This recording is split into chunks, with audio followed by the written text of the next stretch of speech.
E continuando a nossa leitura, hoje nós vamos ler Gênesis capítulo 49. Vamos orar? Deus, nós te agradecemos por cada novo dia que o Senhor tem colocado em nossa frente. Obrigado porque sempre é uma nova oportunidade de fazermos o que é certo, agradarmos o teu coração.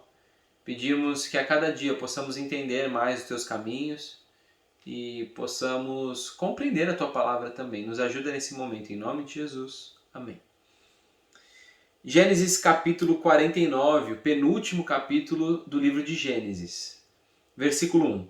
Então Jacó chamou seus filhos e disse: Ajuntem-se a meu lado para que eu lhes diga o que lhes acontecerá nos dias que virão. A gente pode entender o que vai se seguir aqui como bênçãos que seriam derramadas sobre os filhos de Jacó, mas principalmente sobre uma predição vindo de Jacó a respeito do futuro dos seus filhos. Claro que Jacó estava sendo impelido por Deus a falar sobre o que aconteceria no futuro. Reúnam-se para ouvir, filhos de Jacó. Ouçam o que diz Israel, seu pai.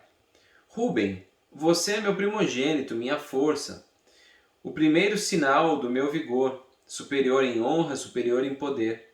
Turbulento como as águas, já não será superior, porque você subiu à cama do seu pai, ao meu leito, e o desonrou. Então, se a gente bem lembrar, o Ruben ele se deitou com uma das concubinas das esposas de Jacó. E isso não foi bem visto por Jacó.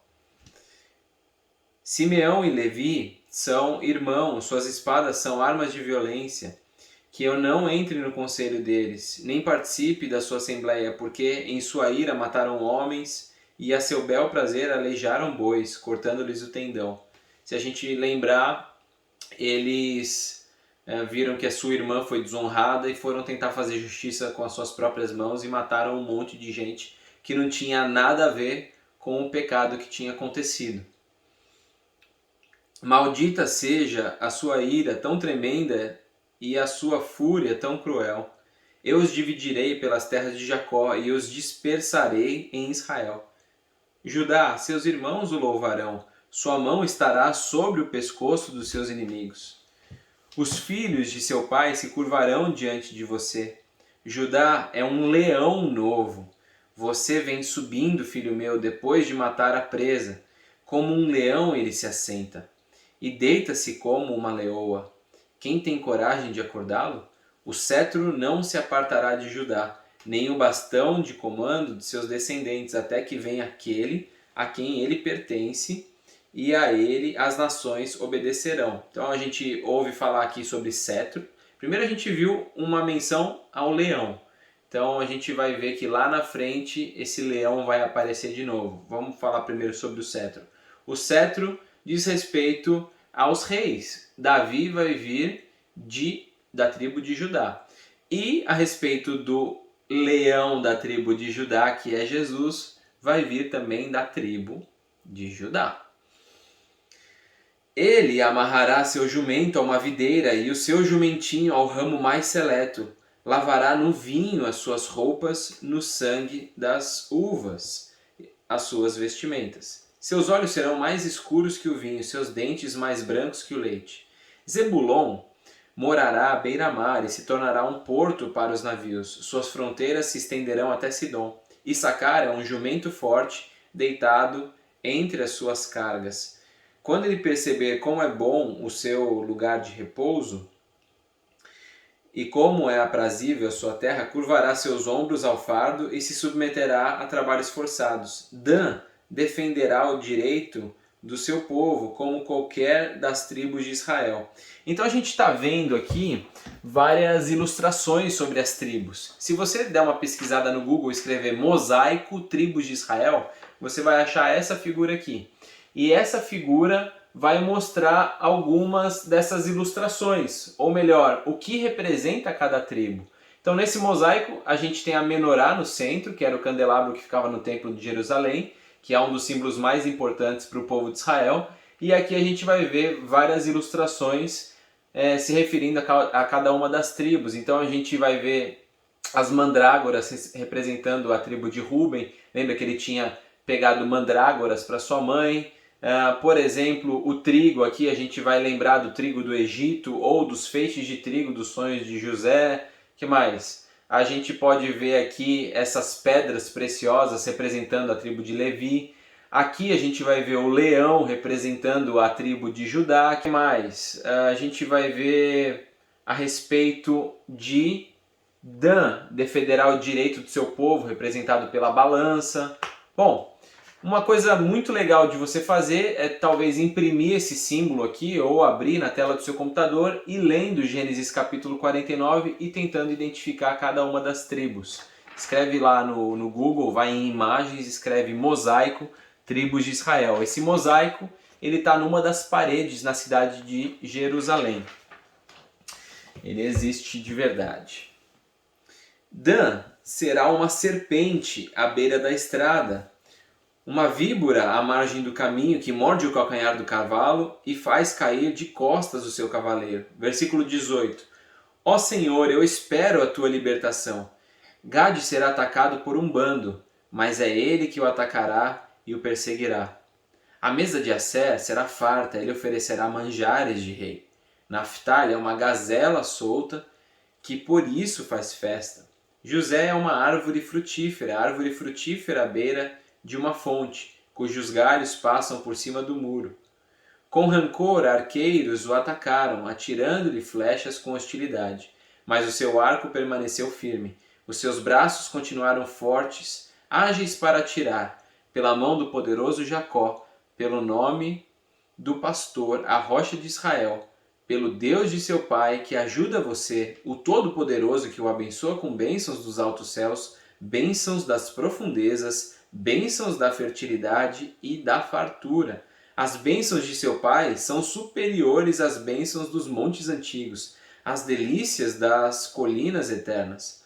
Que todas essas bênçãos repousem sobre a cabeça de José, sobre a fronte daquele que foi separado de entre os seus irmãos. Benjamim é um lobo predador, pela manhã devora a presa e à tarde divide o despojo. São esses os que formaram as 12 tribos de Israel, e foi isso que seu pai lhes disse, ao abençoá-los, dando a cada um uma bênção que lhe pertencia. Bom, a gente vai ver que da tribo de José, 2 tribos aparecem, a tribo de Efraim, a tribo de Manassés, e aí você fala assim, mas os irmãos eram 12. E como é que da tribo de José aparecem 2 tribos e ainda permanecem 12? A gente vai ver que na divisão das terras, a tribo de Levi ela não vai ter posse nenhuma, porque ela vai cuidar dos serviços ao Senhor. Então, saindo a tribo de Levi, aparecendo essas 2 tribos, e a tribo de José se ramificando, se transformando em 2, a gente vai continuar com o número 12. Versículo 29. A seguir, Jacó deu-lhes estas instruções. Estou para ser reunido aos meus antepassados. Sepultem-me junto aos meus pais na caverna do campo de Efron, o Hitita, na caverna do campo de Macpela, perto de Manre, em Canaã, campo que Abraão comprou de Efron, o Hitita, como propriedade para sepultura. Ali foram sepultados Abraão e Sara, sua mulher, e Isaque e Rebeca, sua mulher. Ali também sepultei Lia. Tanto o campo como a caverna que nele está foram comprados dos hititas. Ao acabar de dar essas instruções a seus filhos, Jacó deitou-se, expirou e foi reunido aos seus antepassados. E a reflexão que eu gostaria de trazer no dia de hoje sobre esse texto é a respeito dos resultados diante das atitudes que nós temos tomado. Se a gente olhar para a vida de Jacó, a gente vai ver um cara que ele temia Deus. Ele teve ali os seus deslizes, mas a gente pode ver que ele era um cara que desenvolvia um relacionamento com Deus. E por causa disso, dentro da sua casa, era um ambiente propício onde todos os seus filhos poderiam conhecer o Senhor e desenvolver um relacionamento com Ele também. Mas não significava que porque eles eram filhos de Jacó e porque todos eles eram irmãos que eles iriam ter o mesmo destino. Não. Eles vinham de um lar abençoado, poderiam conhecer o Senhor através do seu lar, através da sua família. Mas cada um tomava as suas próprias atitudes. E cada um, nesse momento, estava se preparando para seguir o seu próprio caminho, deixar a casa do pai e, seguir cada um a sua trilha. Rubem estava indo por um caminho, José estava indo por outro, por exemplo. E na nossa vida é do mesmo jeito. a gente vai colher os frutos das sementes que nós estamos plantando hoje. Por mais que a gente tenha vindo de um lar abençoado ou um lar que não era abençoado, de pessoas que não temiam a Deus, quais são as minhas atitudes e as suas atitudes no dia de hoje? Essas atitudes vão determinar os frutos e o nível de relacionamento que a gente vai ter no futuro com Deus. Que a nossa oração no dia de hoje seja uma oração pedindo ao Senhor, através do Espírito Santo dele que habita em nós, que as nossas atitudes possam agradar o coração dele, que as nossas atitudes no dia de hoje possam gerar frutos e um nível de intimidade mais profundo com o Senhor para o futuro. Que Deus nos abençoe nessa busca e em cada passo que nós damos. Vamos orar? Deus, nós te agradecemos por este dia, te agradecemos pela tua palavra, te agradecemos por ensinamentos tão preciosos que o Senhor traz aos nossos corações. Pedimos que o Senhor nos ensine a cada dia a tomarmos atitudes que agradem ao teu coração, a encontrarmos essas atitudes e oportunidades que são sementes para o nosso futuro, que gerarão bons frutos e gerarão um nível de relacionamento ainda mais profundo e íntimo com o Senhor. Que o Senhor nos ajude na nossa caminhada e guie cada um dos nossos passos, em nome de Jesus que nós oramos. Amém. Até amanhã, o último capítulo de Gênesis, Gênesis capítulo 50.